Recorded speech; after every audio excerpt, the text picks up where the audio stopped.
आज की हमारी इस फिल्म में दिखाया जाता है कि कैसे एक लड़की का बॉयफ्रेंड अपने ही दोस्तों के साथ मिलकर बुरी तरह से उसका रेप करता है और इसके बाद में वो लड़की आखिर कैसे इन तीनों से अपना बदला लेती है। चलिए जानते हैं मूवी की स्टोरी से। फिल्म की शुरुआत में हमें एक बहुत बड़ा रेगिस्तान दिखाया जाता है जिसमें हर तरफ चट्टान और पहाड़ नजर आते हैं। फिर हम एक हेलीकॉप्टर को देखते हैं जिसमें हमें एक रिचर्ड नाम का अमीर आदमी दिखाया जाता है जो अपनी सीक्रेट गर्लफ्रेंड जेनिफर के साथ डेजर्ट में आया होता है। अब क्योंकि रिचर्ड पहले से ही शादीशुदा होता है फिर भी वो जेनिफर के साथ अपने संबंध रखता है। अब यहाँ पर रिचर्ड जेनिफर को लेकर इस सुनसान रेगिस्तान वाले एरिया में 2 दिन के लिए आया होता है। इसके बाद जब रिचर्ड अपने घर पर पहुँचता है तो उसका पायलट उसे वहाँ पर स्वागत करते हुए उसे एक ड्रग देता है। अब इसके बाद रिचर्ड घर के अंदर आ जाता है। यहाँ आते ही रिचर्ड और जेनिफर आपस में इंटीमेट होने लग जाते हैं। अब रात को रिचर्ड के पास उसकी वाइफ का कॉल आता है जिसको रिचर्ड के इस अफेयर के बारे में कुछ भी पता नहीं था। अब अगली सुबह जेनिफर की आंख खुलती है और वो अपने लिए कॉफी बनाती है। तभी वो देखती है कि शीशे के सामने 2 आदमी खड़े हैं और इन दोनों आदमियों के हाथों में गन होती है। अब जेनिफर इन दोनों को देखकर काफी ज्यादा डर जाती है और रिचर्ड को आवाज लगाने लगती है। फिर रिचर्ड यहाँ पर पहुँच जाता है और जेनिफर को बताता है कि ये दोनों उसी के ही दोस्त हैं। इन दोनों का नाम स्टैनली और डेविड होता है और ये दोनों 2 दिनों के लिए रिचर्ड के साथ मिलकर हंटिंग करने के लिए यहाँ पर आए थे। अब यहाँ पर स्टैनली जेनिफर को अपनी गंदी निगाहों से घूरने लगता है। ये सब देखकर जेनिफर को अच्छा नहीं लग रहा होता, इसलिए वो रूम के अंदर चली जाती है। अब अगले दिन जेनिफर छोटे कपड़ों में बाहर आती है और रिचर्ड को किस करने लगती है। जेनिफर की हॉट बॉडी को देखकर डेविड और स्टैनली का भी दिल जेनिफर पर आ जाता है। अब रात होती है और ये सभी आपस में बैठकर ड्रिंक करने लगते हैं। अब यहाँ पर स्टैनली जेनिफर के साथ फ्लर्ट करने लग जाता है और डेविड अपनी दूरबीन लेकर जेनिफर के बॉडी पार्ट्स को घूरने लगता है। अब इन्हें जैक के हाथ में वो ड्रग्स दिखाई देती है। इस पर जेनिफर जैक से पूछती है कि आखिर ये तुम्हारे पास क्या है। अब इसके बाद रिचर्ड उन लोगों को इस ड्रग के बारे में बताने लगता है और वो बताता है कि ये ड्रग काफी ज्यादा खतरनाक है क्योंकि एक बार एक आदमी ने इसका लिया था और इसके बाद वो इसके नशे में इतना खो गया कि वो अपनी टांग ही काट कर खा गया और इसके चलते उसका शरीर का सारा खून निकल गया था और वो मारा गया। अब इसके बाद रिचर्ड ये ड्रग जेनिफर को देता है। जेनिफर उस ड्रग को अपने लॉकेट में छुपा लेती है। फिर जेनिफर म्यूजिक को शुरू कर देती है और जैक को अपने साथ डांस करने के लिए कहती है, लेकिन जैक उसके साथ डांस करने से मना कर देता है, इसलिए वो स्टैनली के साथ डांस करने लग जाती है। अब यहाँ पर थोड़ी देर डांस करने के बाद ये लोग सोने के लिए अपने रूम में चले जाते हैं। अगली सुबह जब जेनिफर की आंख खुलती है तो उसे रिचर्ड कहीं पर भी दिखाई नहीं दे रहा था। जेनिफर स्टैनली से रिचर्ड के बारे में पूछती है जिस पर स्टैनली इससे कहता है कि वो बाहर कहीं पर गया हुआ है और शायद वह दोपहर तक वापस आ जाएगा और अभी डेविड भी काफी ज्यादा नशे में है और इसलिए हम दोनों ही सिर्फ इस घर में अकेले हैं। अब स्टैनली उसे यह बात बोलकर उसे अपनी हवस भरी निगाहों से घूरने लगता है। ये देखकर जेनिफर को अच्छा नहीं लगता, इसलिए वो वहाँ से उठकर घर के अंदर चली जाती है। अब जब जेनिफर अपने कपड़े बदल रही होती है तो स्टैनली चुपके से उसे कपड़े बदलते हुए देखने लगता है। अब इसके बाद जेनिफर उसे देख लेती है और वह काफी ज्यादा डर जाती है। इसके बाद स्टैनली जेनिफर के पास जाता है और उसे कहता है कि तुम मेरे बारे में क्या सोचती हो। जेनिफर उससे कहती है कि तुम मेरे टाइप के नहीं हो, लेकिन स्टैनली कहता है कि कल रात तुमने मेरे साथ डांस किया इसलिए मुझे लगा कि शायद तुम मुझे पसंद करती हो। जेनिफर उससे बताती है कि मैंने तुम्हारे साथ ऐसे ही डांस किया था और मैं तुम्हें पसंद नहीं करती। अब स्टैनली जेनिफर की ये बात सुनकर गुस्सा हो जाता है और उसके साथ जबरदस्ती करने लगता है और उसे गलत तरीके से छूने लगता है। इतने में ही यहाँ पर डेविड पहुँच जाता है और वो स्टैनली को जेनिफर के साथ ये सभी हरकतें करते हुए देख लेता है। जेनिफर को लगता है कि शायद डेविड उसे बचाएगा, लेकिन वह बिना कुछ बोले दरवाजा बंद करके वहाँ से चला जाता है। अब इसके बाद स्टैनली जेनिफर के साथ बुरी तरह से रेप करने लग जाता है जिससे उसकी चीखें बाहर तक आ रही थीं, लेकिन डेविड इसे इग्नोर करके टीवी की आवाज पुल कर देता है। अब इसके बाद हमें जैक को आते हुए दिखाया जाता है और वो घर आकर पाता है कि यहाँ पर जेनिफर रो रही थी। अब जेनिफर रिचर्ड को सारी बात बताती है जिसके बाद रिचर्ड उन दोनों से झगड़ा करने लगता है और उसे काफी डांटता है। अब थोड़ी देर बाद रिचर्ड जेनिफर के पास आता है और उसे शांत करता है, लेकिन जेनिफर उसे कहती है कि तुम तुरंत हेलीकॉप्टर बुलाओ, मुझे यहाँ से जाना है। लेकिन रिचर्ड यहाँ पर जेनिफर को समझाने लगता है और उसे सोने के लिए कहता है। अगले दिन रिचर्ड जेनिफर के पास आता है और उसे कहता है कि मैंने बहुत सारे पैसे तुम्हारे अकाउंट में डाल दिए हैं। साथ ही वह उसे कहता है कि मेरे दोस्त ने तुम्हारे साथ जो भी किया है उसे तुम भूल जाओ। ये बात सुनकर जेनिफर उस पर गुस्सा करती है और उसे तुरंत हेलीकॉप्टर बुलवाने के लिए कहती है। इसके बाद रिचर्ड जेनिफर से कहता है कि तुम हो ही इतनी खूबसूरत कि तुम्हें देखकर कोई भी मर्द अपने आप को रोक नहीं पाएगा और मेरे दोस्त के साथ भी ऐसा ही हुआ है।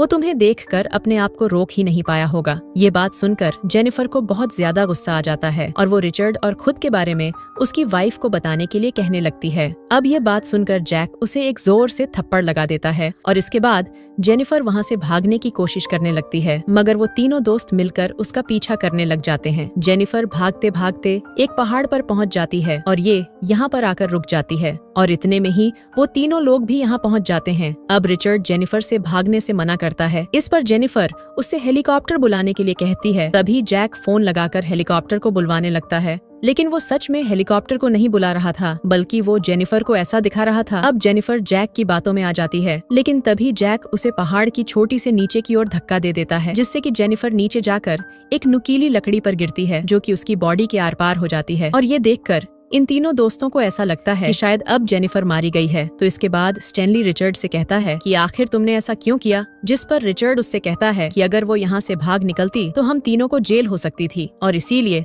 मुझे उसे मारना पड़ा। साथ ही वो अपने दोस्तों से कहता है कि तुम इस बारे में भूल जाओ। इसके बाद ये तीनों दोस्त घर आते हैं और जेनिफर की सारी चीजों को जलाने लगते हैं, ताकि जेनिफर के यहाँ पर होने के सभी सबूत मिटा दें। दूसरी तरफ हमें दिखाया जाता है कि जेनिफर अभी भी जिंदा होती हैं। अगले दिन ये तीनों दोस्त जेनिफर की बॉडी को पूरी तरह से खत्म करने के लिए जाने वाले थे, लेकिन ये नहीं जानते थे कि जेनिफर अभी भी जिंदा है। दूसरी तरफ अब जब जेनिफर को होश आता है तो वह पाती है कि वो एक पेड़ में टंगी हुई है और उसके पेड़ से उस पेड़ की एक लकड़ी आर पार निकली हुई है। अब इसके बाद जेनिफर अपने ईयरफोन से लाइटर को उठाने की कोशिश करने लगती है, जिसके बाद वो अपने लाइटर की मदद से उस पेड़ की जड़ में आग लगा देती है। आग लगने की वजह से वो पेड़ की टहनी जल जाती है और जेनिफर नीचे गिर जाती है। तभी जेनिफर को गाड़ियों की आवाज आने लगती है, जिससे जेनिफर उनसे बचने के लिए रेंगते हुए एक चट्टान के पीछे आकर छुपती है। अब जब ये तीनों दोस्त उस जगह पर पहुंचते हैं तो ये पाते हैं कि यहाँ पर जेनिफर की बॉडी तो है ही नहीं। ये चीज देखकर ये तीनों दोस्त काफी हैरान हो जाते हैं और इन्हें समझ आ जाता है कि जेनिफर अभी भी जिंदा है। इसके बाद ये तीनों मिलकर जेनिफर को ढूंढने लग जाते हैं। इन तीनों को जेनिफर को ढूंढते ढूंढते काफी रात हो जाती है और इसके बाद इन्हें जेनिफर के खून के निशान दिखाई देते हैं और ये तीनों दोस्त उस खून के निशान का पीछा करते हैं और उस निशान का पीछा करते हुए ये तीनों दोस्त एक नदी तक पहुंच जाते हैं और इसके बाद यहाँ पहुंचकर ये तीनों दोस्त अलग अलग होकर जेनिफर को ढूंढने लग जाते हैं। दूसरी तरफ डेविड जेनिफर को ढूंढते ढूंढते एक जगह पर हल्का होने के लिए खड़ा हो जाता है और अपनी गन वहीं पर रख देता है, लेकिन इतने में ही यहाँ पर जेनिफर पहुंच जाती है और उसकी गन उठाकर उस पर निशाना लगाने लगती है। जेनिफर उससे शूट करने ही वाली होती है, लेकिन वो गन लॉक होती है। इसके बाद डेविड जेनिफर से गन छीन लेता है और उसे पानी में डुबाकर मारने की कोशिश करने लगता है, लेकिन ऐसा करते हुए जेनिफर के हाथ में डेविड का चाकू आ जाता है और इसके बाद जेनिफर वो चाकू उसे गुस्सा देती है। इसके बाद डेविड चिल्लाने लगता है और इसके चलते उसकी वहीं पर मौत हो जाती है। अब जेनिफर उसकी आंख से वो चाकू निकालती है और उसे अपने पास रख लेती है। बाद में जेनिफर उसकी गन, उसकी बाइक और बाकी का सामान लेकर वहाँ से निकल जाती है और वह एक गुफा में पहुँच जाती है। अब यहाँ के जेनिफर पहले तो आग जलाती है और इसके बाद डेविड के बैग को चेक करने लगती है। जेनिफर को इस बैग में एक बियर कैन मिलती है और इसे वो यहाँ पर पीने लग जाती है और जेनिफर को काफी ज्यादा दर्द हो रहा था, इसलिए वो उस ड्रग को अपने लॉकेट से निकालती है जो कि रिचर्ड ने उसे दिया था। जेनिफर उस ड्रग को खा लेती है और इससे उसका दर्द खत्म हो जाता है, जिसके बाद जेनिफर अपने पेट में घुसे उस लकड़ी के टुकड़े को बाहर निकालती है और अपनी बॉडी से निकलने वाले खून को रोकने के लिए वो लाइटर की मदद से चाकू को गर्म करती है और उसे अपने घाव पर लगाती है और अपने शरीर से लकड़ी के टुकड़े को निकाल लेती है। अब अगली सुबह जब स्टैनली नदी में अपना मुंह धोने के लिए जाता है, तभी उसके सामने डेविड की बॉडी आ जाती है। उसे देखकर वह काफी ज्यादा डर जाता है और वहाँ से भागने लगता है। इतने में यहाँ पर रिचर्ड भी पहुँच जाता है। वो उस डेड बॉडी को बाहर निकालता है, जिसके बाद वो उस डेड बॉडी में पत्थर भरते हैं और उसे वापस नदी के अंदर फेंक देते हैं। यहाँ पर जैक स्टैनली पर गुस्सा करता है और उसे एक पंच मारता है, जिससे उसकी नाक टूट जाती है, क्योंकि स्टैनली की वजह से ही उसका एक दोस्त मारा गया था। इसके बाद वे दोनों मिलकर जेनिफर को ढूंढने के लिए निकल जाते हैं और हर जगह जेनिफर को ढूंढने लगते हैं। दूसरी तरफ जब जेनिफर को होश आता है और वो उठती है तो वो पाती है कि उसका घाव अब पूरी तरह से ठीक हो चुका है। इसके बाद जैसे ही जेनिफर गुफा से बाहर निकल रही होती है, लेकिन तभी वहाँ पर रिचर्ड आ जाता है और एक गन से जेनिफर का सिर फोड़ देता है, लेकिन ये सिर्फ एक सपना होता है। इसके बाद जेनिफर जाग जाती है। तभी यहाँ पर जेनिफर को डेविड की बॉडी दिखाई देने लगती है। जेनिफर यहाँ पर भ्रम करने लग जाती है क्योंकि अभी भी जेनिफर से उस ड्रग का नशा पूरी तरह से नहीं उतर पाया था। लेकिन अब फाइनली जेनिफर की आंख खुल जाती है और अब वो उस ड्रग के नशे से भी बाहर आ चुकी थी। अब इसके बाद जेनिफर अपनी गन उठाती है और बाहर आकर दूरबीन से चारों तरफ देखने लगती है। दूसरी तरफ रिचर्ड और स्टैनली डिसाइड करते हैं कि वो अलग अलग जाकर जेनिफर को ढूंढेंगे। इसके बाद रिचर्ड वहाँ से चला जाता है और स्टैनली एक शीशा निकालकर अपने फेस को देखने लगता है। मगर स्टैनली के इस आईने के रिफ्लेक्शन के चलते जेनिफर उसे दूर से ही देख लेती है और वह समझ जाती है कि वहाँ पर कोई ना कोई तो है। इसके बाद जब जेनिफर वहाँ पर पहुँचती है तो वो पाती है कि ये स्टैनली ही था। अब इतने में ही यहाँ पर स्टैनली की गाड़ी का पेट्रोल खत्म हो जाता है और वो गाड़ी में पेट्रोल डालने के लिए गाड़ी से बाहर आता है। तभी मौका पाकर जेनिफर उसे अपने गन से शूट कर देती है, लेकिन ये गोली उसके कंधे पर लगती है, जिसके चलते स्टैनली यहाँ से भागने लगता है।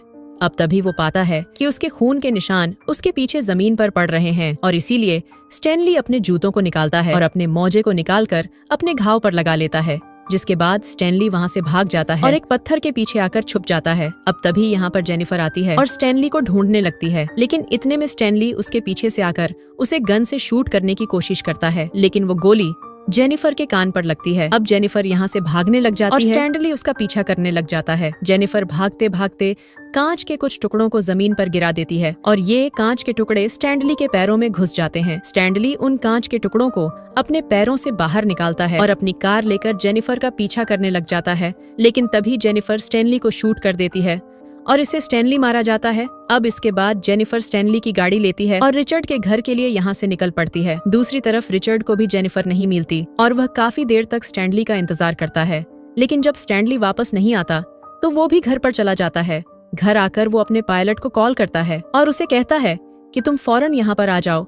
इसके बाद रिचर्ड नहाने के लिए बाथरूम में चला जाता है। जब रिचर्ड यहाँ पर ना रहा होता है तभी इसे बाहर से किसी की आवाज आती है, इसलिए वह अपनी गन उठाता है और बाहर चेक करने के लिए जाता है, लेकिन बाहर जाकर ये पाता है कि यहाँ पर तो कोई भी नहीं होता। इसीलिए वह अपने घर के अंदर आता है तो वह पाता है कि बाहर जेनिफर उस पर गन पॉइंट किए हुए खड़ी है। वह जेनिफर से बात करने की कोशिश करने लगता है, लेकिन तभी जेनिफर उसे शूट करने लगती है, जिससे कि एक गोली रिचर्ड के पेट पर आकर लगती है। रिचर्ड अपनी जख्मी हालत में ही वहाँ से भागने की कोशिश करता है और जेनिफर उसका पीछा करने लग जाती है, लेकिन तभी रिचर्ड जेनिफर को पकड़ लेता है और उसका गला दबाने की कोशिश करता है, मगर जेनिफर उसके घाव में अपनी उंगली घुसा देती है और इससे रिचर्ड जेनिफर को छोड़ देता है। अब इसके जेनिफर अपनी गन उठाती है और रिचर्ड का हेड शूट कर देती है और इससे रिचर्ड की वहीं पर मौत हो जाती है और इस तरह से अब